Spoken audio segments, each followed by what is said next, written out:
you go straight superior to this, straight vertically superior, and go over the spine of the scapula into the supraspinous fossa. That's small intestine 12. It's considered to be a major point for shoulder problems, but I don't know, maybe I'm not finding it that useful myself. Another thing that you see in the book sometimes about small intestine 12 is that it forms a dimple when they raise their arm over their head.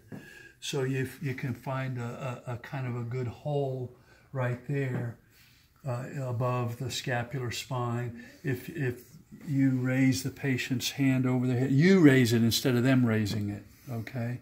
Keep them passive when you're doing that.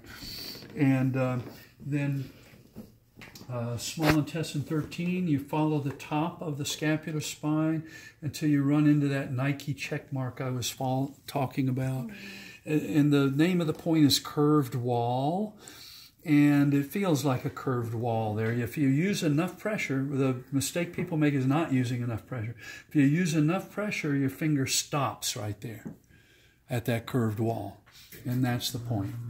If you go too far, you're off of the scapula and onto the rib cage. That's a mistake that people make. They're not quite sure where the scapula ends here. Well, you have to know where the medial border is and don't go that far. Okay. Now, small intestine 14 is 3 ton lateral to governor vessel 13, or the space below the T1 spinous process. We haven't studied this. You might have in palpatory anatomy. We can review some of that. But to find the C7 spinous process, sometimes it's the first big one you come to, sometimes it's not. I don't think it is on our patient here. I think this first big one is T1, and I can feel the first rib here. If you go down into the trapezius muscle here, you can feel the first rib. If you follow the first rib, then that tells you where T1 is, because the first rib connects with T1. And so this big knob on her is probably T1. There's ways I can confirm this. So I can ask you to please turn your head to one side and leave it there. All right.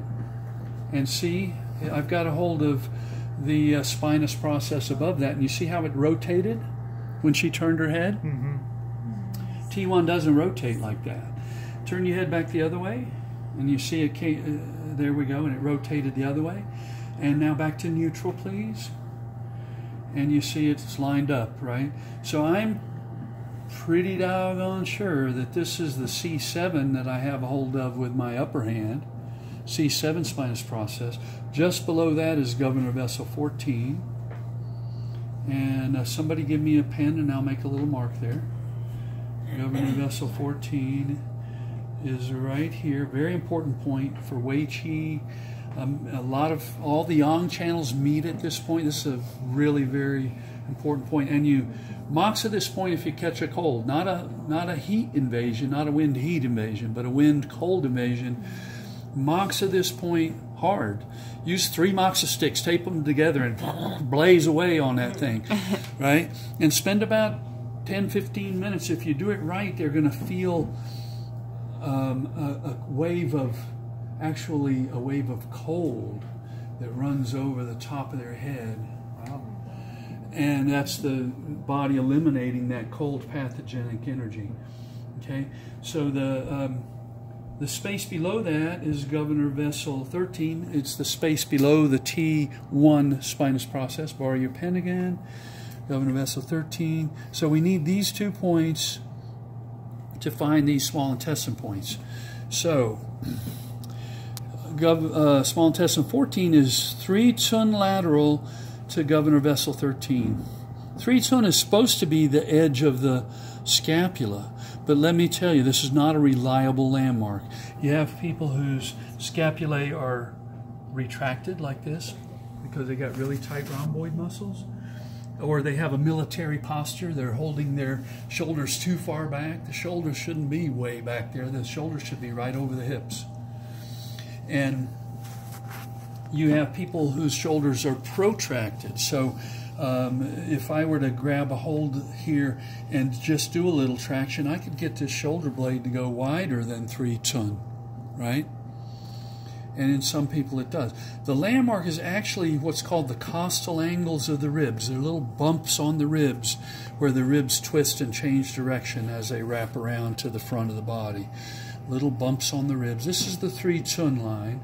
And if you follow that, either for now you can just follow the scapular border if it looks reasonably like it's 3 tun. But the real way is to find the costal angles of the ribs where the iliocostalis muscles attach. At that distance from the spine is where you're going to find your small intestine 14. Now look again at small intestine 13. So they have a relationship like this. Small intestine 13, small intestine 14. Now watch what happens with small intestine 15. It's 2 tun from the center line. So if this is 3 tun, 2 tun's about like this. Now look at the relationship between these 3 points. Small intestine 13, 14, 15. Okay. And from there, the channel actually goes to governor vessel 14 before it goes to small intestine 16 in the neck. Okay. So that's all the points of the small intestine in the back.